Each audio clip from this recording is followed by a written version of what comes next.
Hello, beautiful people of the internet. How are you doing today? My name is Jackie and welcome back to my channel. Today in this video, I'm going to be talking about Game of Thrones Season 8, Episode 4, entitled The Last of the Starks. And I gotta be honest, I didn't like this episode. I don't really like the direction the storylines seem to be going. I am now fearful about things that I wasn't fearful about last week. I really enjoyed the first 2 episodes of the season, and this one was really disappointing. Not only because I didn't get my way, but also because there were some really lazy writing mistakes that I thought were really just disappointing. And now I don't know what to think now. So the episode begins with all of the survivors from the Battle of Winterfell having to burn their fallen comrades. We see Daenerys kiss Jorah and cry over him, and we saw Sansa cry over Theon, and she put a Stark wolf pin on his corpse, which I loved that. Theon, you were a Greyjoy and you were a Stark. Rest in peace. Rest in peace to Jorah as well. We also saw Dolorous Edd and Lyanna Mormont, which Dolorous Edd and Lyanna Mormont were reanimated as whites. So shouldn't they have shattered, like, when the Night King died? Why are there even bodies for them to bury? Am I wrong, or is that a mistake? Then afterwards, we have all the survivors in the Great Hall to have a little bit of a celebration. I gotta be completely honest, my stream on Xfinity was cutting out for this scene, and I was so pissed. So I basically missed everything in this scene after Gendry and the Hound talking, like just everything after that up until the end of Bran and Tyrion's conversation. So I didn't get to see any of that. I'm gonna have to rewatch the episode, I guess. Though I don't know if I have the strength to rewatch the episode.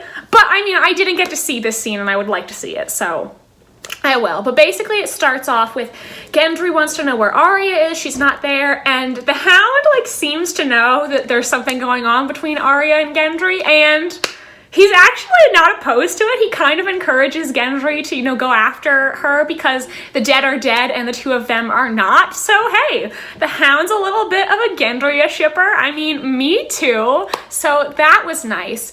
But then when he gets up, Gendry does, and tries to leave, Daenerys calls out to him. She knows that he's Robert Baratheon's son. Don't really know who told her that. John, I guess? I'm assuming? I don't know. But she decides, since there's no Lord of Storm's End, she's gonna name Gendry a Baratheon and make him Lord of Storm's End, which Gendry is really shocked and pleased to hear as they all toast him as the new Lord Baratheon. And Tyrion knows that Daenerys did this really to buy Gendry's loyalty, because now if he's Lord of Storm's End and she's the one who made him that, he's gonna owe it to her. And Daenerys says, "See, you're not the only one who's clever." Davos can't believe that Melisandre is dead and that he wasn't the one to kill her. Yeah, I didn't see any of this at all. I didn't get to see any of this. I'm learning about it now in the recap.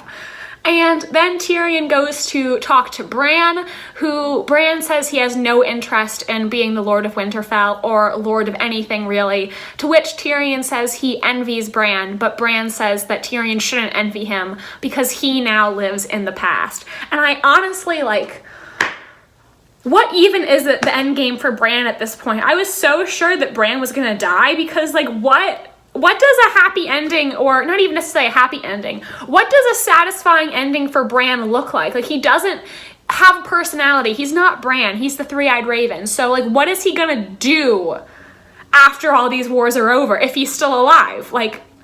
What is his purpose going to be? Is he just gonna go back beyond the wall to be the Three-Eyed Raven? Is that it? Is he just gonna peace out? And I don't know. And I also feel like, if Bran's gonna be this all-powerful person, why is he not using his powers to Jon's advantage?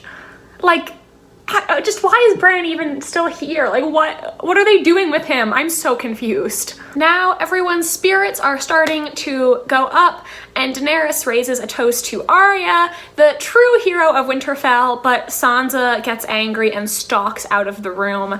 Daenerys is also really displeased because when she looks around, you know, Jon has Tormund there who's hyping him up, and Tyrion has Jaime, and Daenerys is really alone. And we'll talk about this more later. I really don't like the way that this episode is making Daenerys look. In the first 3 episodes, I felt like the show was making her look bad, but I thought it was just a fake out and that I really didn't have to worry about it. And now I am more worried that they're going to turn Daenerys into a mad queen, which I think is just a BS ending. And if that's what happens, it will honestly ruin the entire show for me. But, I mean, I'll just say that right now I am still on Daenerys' side, and I do feel really bad for her because she's lost so much, and she's gonna lose even more before the episode is over. And for what? She did the right thing, and no one thanked her? No one cares. Even her own allies are beginning to doubt her, which just is so unfair. She helped save everyone's asses, and they won't even give her a chance. Why? Because they're xenophobic? Like, I'm getting really tired of the North and their closed-minded attitude right now. And, like, I love the Starks. I always have. But, like, they're just really getting on my nerves. Because what happened to not judging a child by the sins of their father? It's just really unfair. I also just want to mention that in this scene, there is a freaking Starbucks cup on the table next to Daenerys. And I'm just like, how is it that no one in the cast, crew, production team, like no one noticed there was a freaking Starbucks cup on the Great Hall table? Like, come on, you guys, come on. Oh, the laziness just jumped out. Oh. So then we have a really cute scene where Podrick, Brienne, Jaime, and Tyrion are all playing a drinking game. It is the same drinking game that Tyrion played with Bronn and Shay in season 1, where you have to make an assumption about the other person's life, and if you're right, they have to drink, and if you're wrong, then you have to drink. And it's all fun and games until Tyrion says that he thinks Brienne is a virgin, which really strikes a nerve with her, and so she gets up and leaves the table, and Jaime follows her. Now, when Tormund sees this, he is really distraught that Brienne would choose Jaime over him, but he seems to bounce back rather quickly, considering he then goes to hook up with another woman. So yeah, this is why Braimy was always the superior ship, guys. Another woman expresses interest in the Hound, though he really wants nothing to do with her. He is not interested. And then Sansa comes over and has a conversation with him. Now, I'm not entirely sure, like, if the Hound has, like, sexual interest in people or not, because we've never seen him express any interest in sex or romance. He's never even slept with a prostitute, as far as I'm concerned. As far as I remember, I mean. But, like, when I was watching this scene, I was like, ooh, are Sansa and the Hound gonna be a thing? Literally every episode, I've wondered, like, if they're gonna pair Sansa off with some guy. Like, in episode 2, I was like, ooh, Sansa and Theon. And last episode, I was like, Sansa and Tyrion. And this episode, I'm like, Sansa and the Hound? Like, literally every time Sansa has any interaction with a man that has any, like, type of, like, possible romantic undertones or like any kind of like soft interaction, I'm like, is this a ship? You know that meme of the guy with like the butterfly where he's like, is this a, that's me every time there's a scene between Sansa and a man. Is this a ship? But I mean, anyways, I don't know like if they're actually gonna go that way, because I don't really know if the Hound like has romantic or sexual interest in anyone, and I don't really know necessarily how I would feel about the two of them as a couple. Basically, in this conversation, the Hound says that the bad things that happened to Sansa never would have happened to her if she had left King's Landing with him, and he calls her little bird, to which Sansa responds that if those things hadn't happened to her, then she would still be a little bird. And let me tell you, this did not sit right with me at all. Like, basically, they're having Sansa say, I needed to be brutalized and raped so that I could have some character development. And I'm just like, no. I feel like there would have been an easier and better way. Like, this line just completely rubbed me the wrong way. I don't know about you guys, but I didn't like it at all. So Gendry goes and finds Arya shooting arrows outside. He asks her why she's not celebrating, and she says that she is.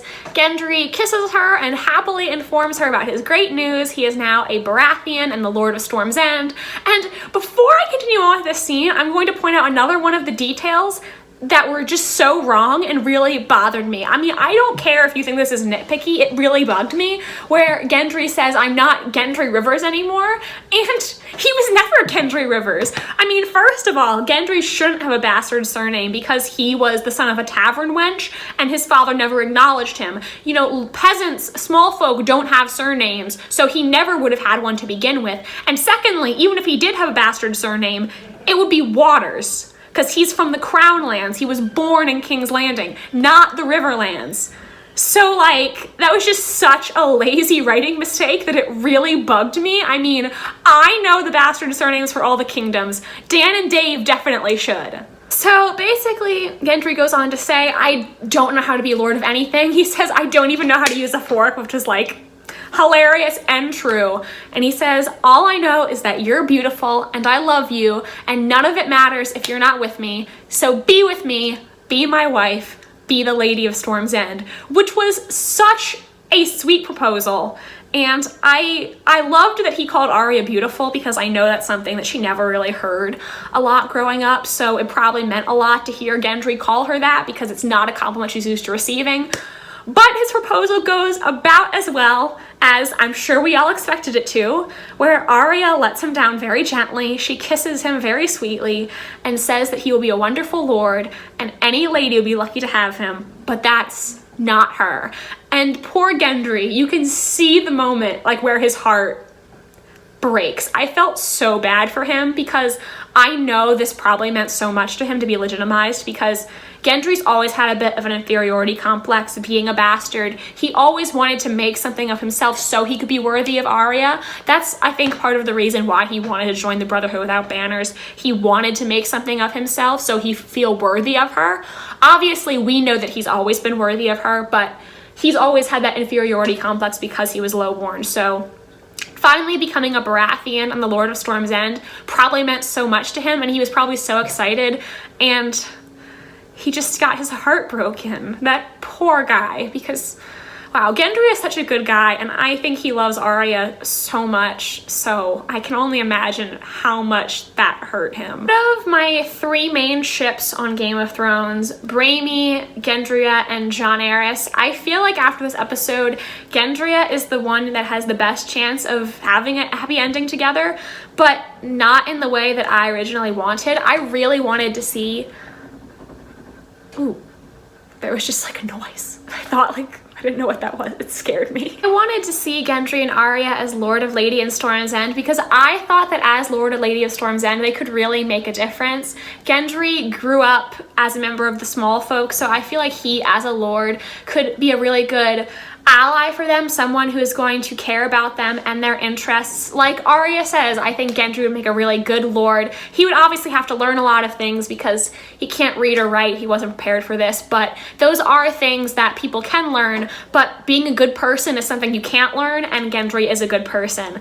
And as for Arya, I feel like as a lady, she could have really challenged the gender stereotypes and been a positive role model for a lot of young girls. And I think she actually would be a really good mother, and she could raise children to let them know that they can be whatever they would want to be. Like, they don't have to just marry someone they don't love and be a baby factory. They can do that if they want. If, like, you know, having a husband is their ultimate goal in life, that's fine. But if it's not, that's fine too. And I really wanted to see Arya as a lady who challenges a stereotypical notion of what a lady is. I want to see her as a lady who can still be true to herself and also be someone who's going to be an ally for other people in a position of power. That's why I wanted to see Arya and Gendry ruling Storm's End together, because I felt like the two of them together could really make a difference. And that's what you need if you want to have change. You want to have people in leadership positions who are not going to just be more of the same. However, after this, I really think there's probably no chance of that happening. I think the only way that Arya and Gendry could end up together is if Gendry says, forget the Baratheon name, forget Storm's End, I just want you, which I think is possible because he does say in his proposal, none of it matters if Arya's not with him because she's what he wants above everything, really. So I feel like if he gives up Storm's End, then they could possibly have a future together, maybe adventuring, exploring, which would make sense considering the No Feather Bed for Me song in A Song of Ice and Fire, which, if you don't know it, it's in one of Arya and Gendry's scenes, and it's about a lord who asks a woman to be his lady love, and she says no, but offers a counter proposal saying, you can be my forest love and me your forest lass. That's basically the simple version of it. But, I mean, I don't know if I want Gendry to give up Storm's End. I mean, my ideal ending would be the two of them as Lord and Lady of Storm's End, challenging gender roles, breaking the wheel, making life better for the small folk. But now I think the only way they can end up together is if Gendry forsakes his inheritance. And I think that's the most we can hope for at this point. Then Jaime and Brienne.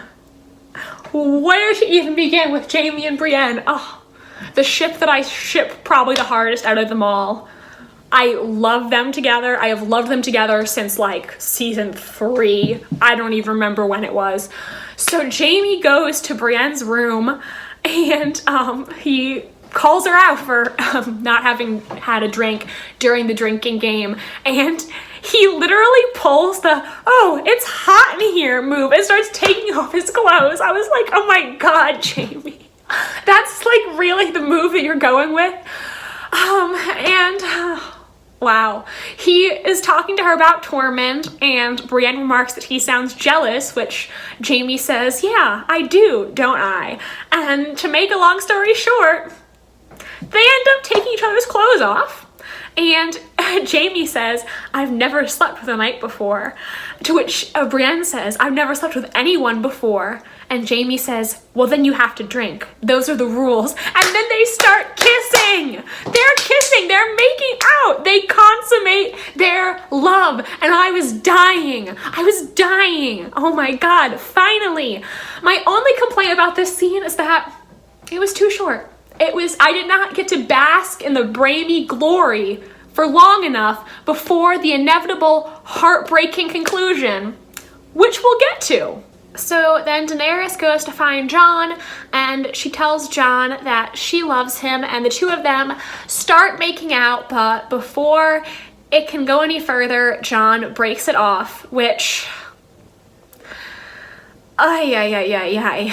And Daenerys is very distraught because she doesn't want Jon to tell anyone about his Targaryen heritage, because she says that Jon, even if he doesn't want the throne, people will now try to force him to take it. And Jon says, no, that's not true. You know, you're my queen. Nothing can ever change that. We can still live together.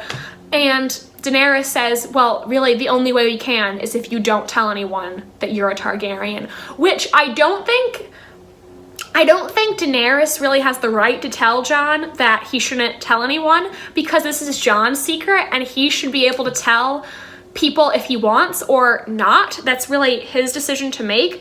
Though Daenerys is right. People are going to try to force Jon on the throne now. Even though that's not what he wants, people are going to try to do it anyway, and they're going to try to tear the two of them apart. In that aspect, Daenerys is 100% right. Things are going to be different between them now. There's nothing that they can do about that. Even though Jon doesn't want the throne, there are people who are going to plot to put him there now. So the next morning at their strategy meeting, I'm assuming it's the next morning. Honestly, I have no idea like how much time has progressed in the course of this episode. I really don't know what the timeline is. whatever. Sansa and Daenerys kind of go at it in their strategy session because Sansa says they should let the troops rest before they take King's Landing, and Daenerys doesn't want to do that. Which, honestly, I mean, I understand why Daenerys wants to do it now because they're already at a disadvantage and they can't let Cersei get any stronger. But Sansa's probably right. They probably should let the troops rest because they just fought the dead. And so then after this, all the Starks want to have a talk alone with Jon, and they meet alone in the weirwood. Jon, Sansa, Arya, and Bran, and I don't even know what to say. Basically, you know, Arya tells Jon, I think you did the right thing to ally with Daenerys because we needed her to defeat the army of the dead, but we can never trust her because she's not one of us. And honestly, this attitude from the Starks just annoys me so much because it's not like they got to know Daenerys and they decide they don't like her. They made no attempts to get to know her at all. Like, we haven't even seen her and Arya interact on screen. They made absolutely no effort whatsoever. And basically their attitude is, well, she's not a Stark, so we don't care to get to know her. And that is just such an annoying attitude because they don't know Daenerys. They have made no efforts to find out what kind of person she is whatsoever. And this really annoys me, especially with Arya, because Arya has always admired Targaryen women. And in the books, it even says, like, Arya is willing to befriend anyone she meets. And with Daenerys, she isn't even willing to give Daenerys a chance. It is just such character assassination. And again, to go back to the underutilization of Bran's powers, if Bran can see every single thing that's ever happened and everything that's currently happening, why doesn't he just tell them what Daenerys' true motivations are? You know, if she is really on Jon's side, which I think she is, then Bran should be able to see that and tell Sansa and Arya, we don't have to worry about Daenerys. Or, you know, if she really is Mad Queen and she's not trustworthy and she's not on Jon's side, then Bran should be able to see that and be able to tell Jon and convince Jon to their position. Like, why is Bran not doing anything? What's the point of him having these powers if he's not going to use it to help anybody out? Like, I don't get it. But so then basically Jon decides that he's going to tell Sansa and Arya that he's really Aegon Targaryen, and he swears them both to secrecy, then has Bran tell them, and we don't get to see their reactions at all, which is kind of disappointing. And Sansa keeps this secret to herself for about 5 minutes. Finally, Bronn shows up at Winterfell and he meets with the Lannister brothers and tells them how Cersei promised him Riverrun if he would kill Jaime and Tyrion.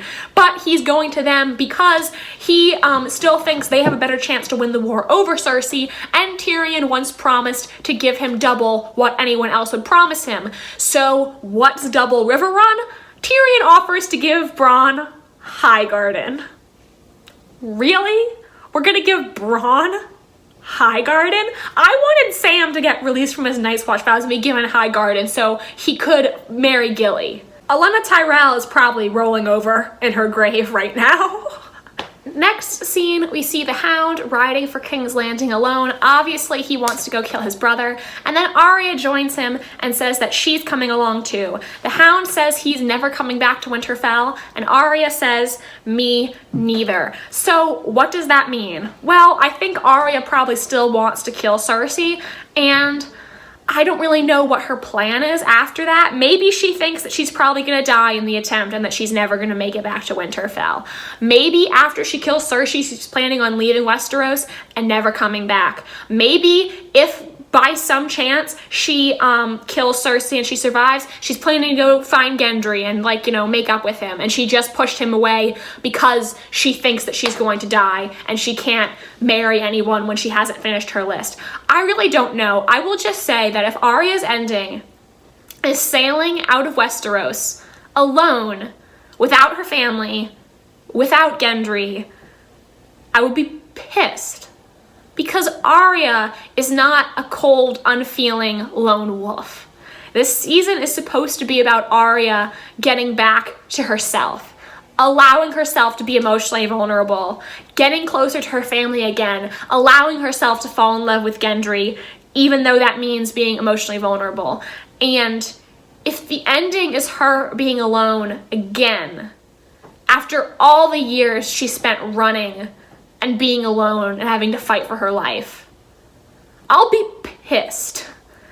Absolutely pissed. Then there's a scene between Sansa and Tyrion, and Sansa tells Tyrion the truth about Jon. When Jon made her promise not to tell anyone. And that really annoyed me, that she is using Jon's secret to undermine Daenerys. Like, your brother, and I know he's biologically your cousin, but I feel like in their hearts, they're all the Starks are gonna be siblings, no matter what. Like, Arya even said earlier in this episode, you're my brother, you're not my bastard brother, you're not my half-brother, you're my brother, and I feel like blood doesn't change that. So it just annoyed me that Sansa is gonna go blab after Jon made her promise not to, because clearly Jon didn't want other people to know. And that annoys me, because like I said earlier in regards to Daenerys, it's Jon's secret and Jon should decide who knows and who doesn't. And now everything's happening exactly like Daenerys said. Now people are going to try to put Jon on the throne, even though that's not what he wants. And I'm irritated. So Jon says goodbye to Tormund, who is going back north with the wildlings, and also to Sam and Gilly, who... Where exactly are Sam and Gilly going? I don't even remember. Are they just going to, like, live with the wildlings now?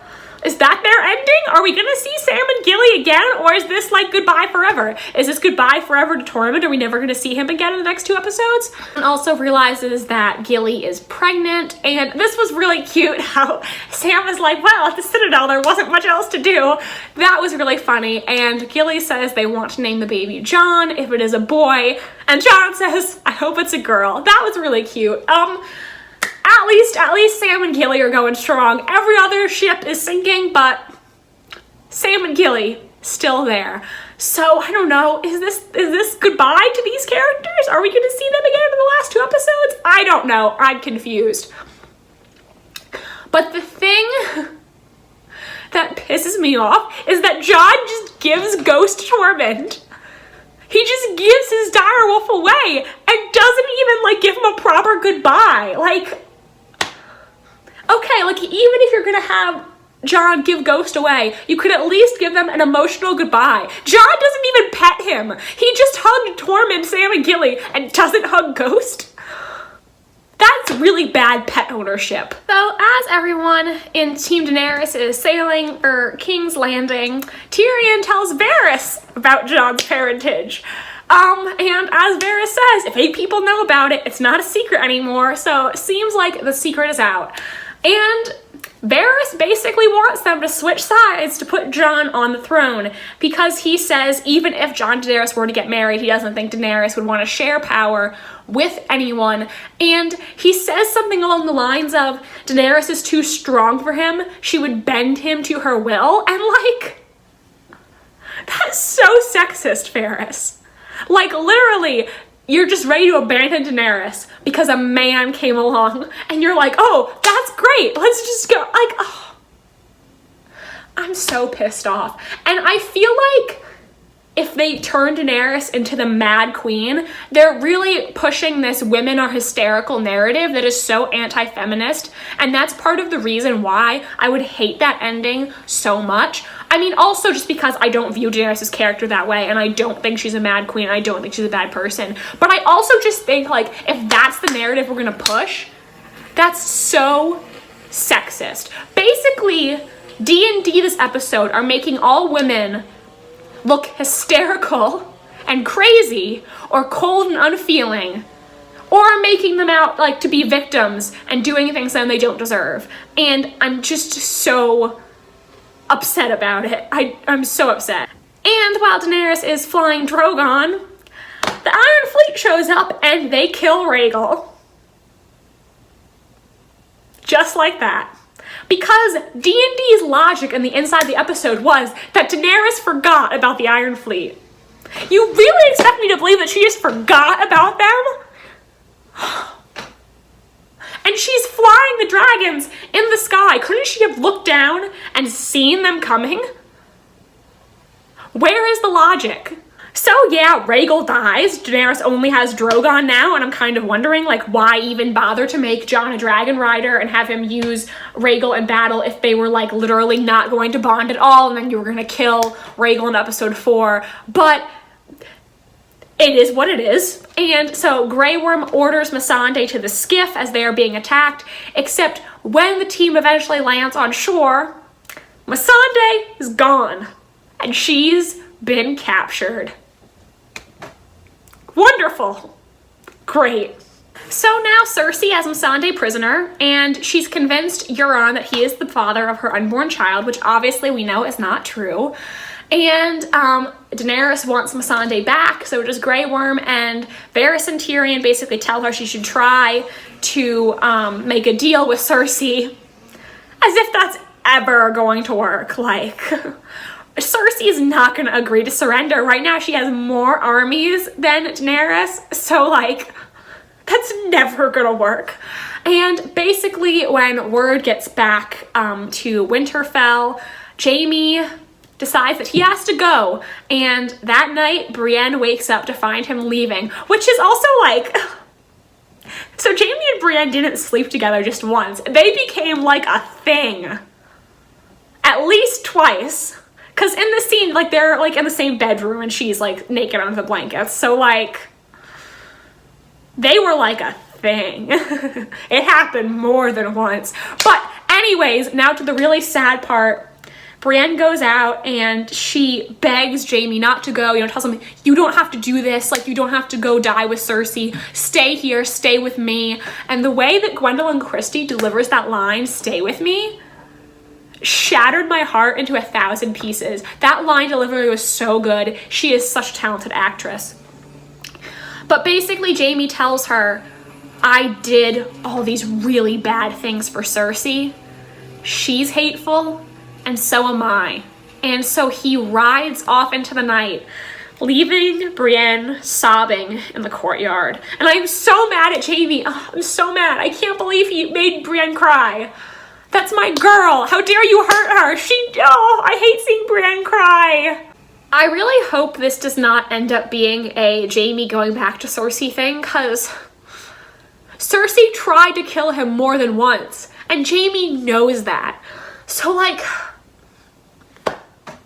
he doesn't owe her anything. She's toxic. He broke away from her because he has become a better person and character development. And if he's really going back to her, that's just throwing years of character development into the garbage. So I hope that he's really going to kill Cersei and he just said those things to Brienne so she wouldn't follow him, or so that if he dies, maybe she won't mourn for him as much. I don't know.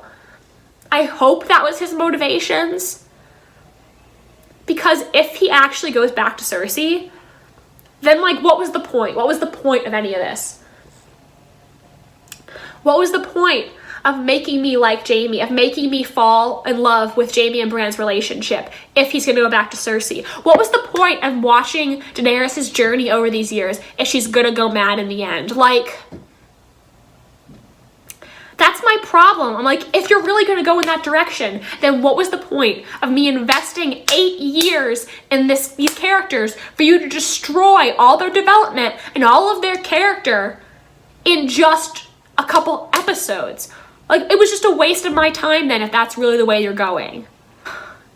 In the last scene, they try to reason with Cersei, and it goes about as well as I thought it would. And Cersei has the Mountain execute Missandei.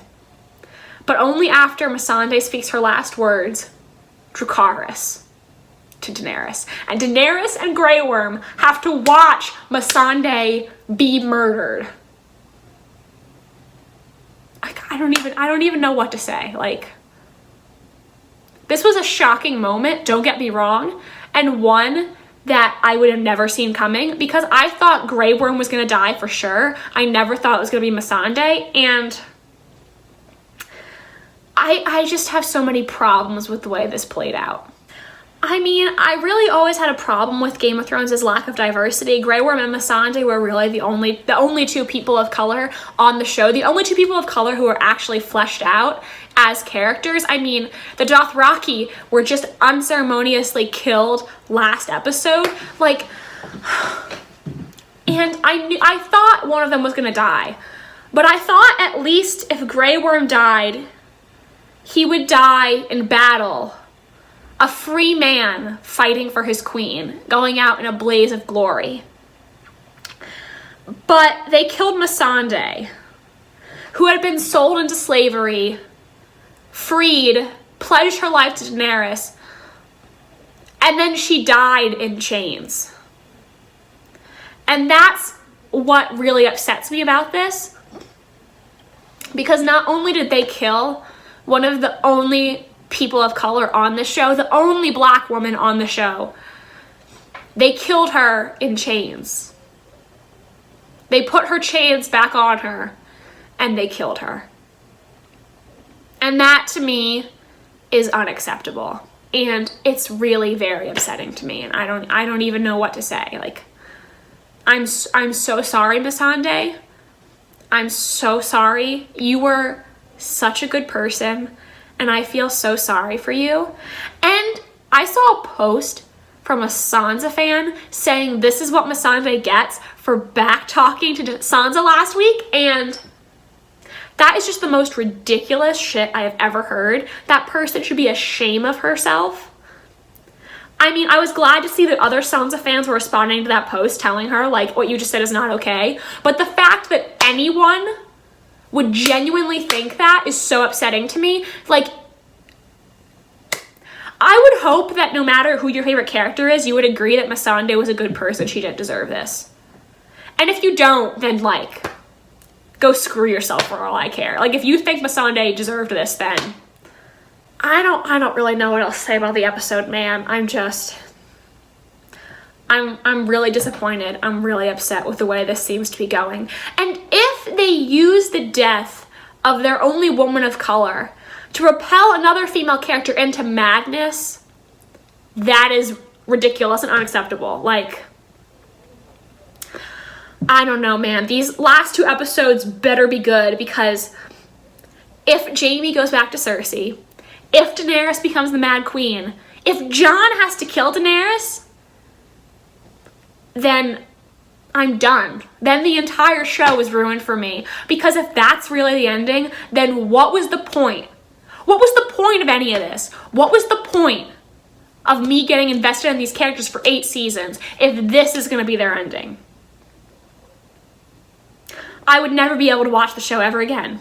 I would never be able to finish the books. I would not be able to watch the spinoff. I don't know. I'm just hoping that my fears will be unfounded and that's not the way they go, because that would be probably the worst ending that I could possibly imagine. So guys, that is it for this recap. Let me know, what did you think of the episode? Where do you think the storyline is going to go in these last 2 episodes? Sorry if I sound really congested right now. I'm still getting over being sick. It's been an entire week. I feel awful. Anyways, this is just what I thought. Let me know, were you disappointed? Did you like the episode? Are you a little more optimistic than I am right now? Because right now I'm worried about things that were not even on my mind the first 3 episodes, and it's terrifying and really upsetting. So, alright, if you enjoyed this video, please give it a like and subscribe to my channel if you want to see more Game of Thrones videos from me. Thank you so much, and I hope you have a wonderful rest of your day. Bye, and I hope to see you in the next video.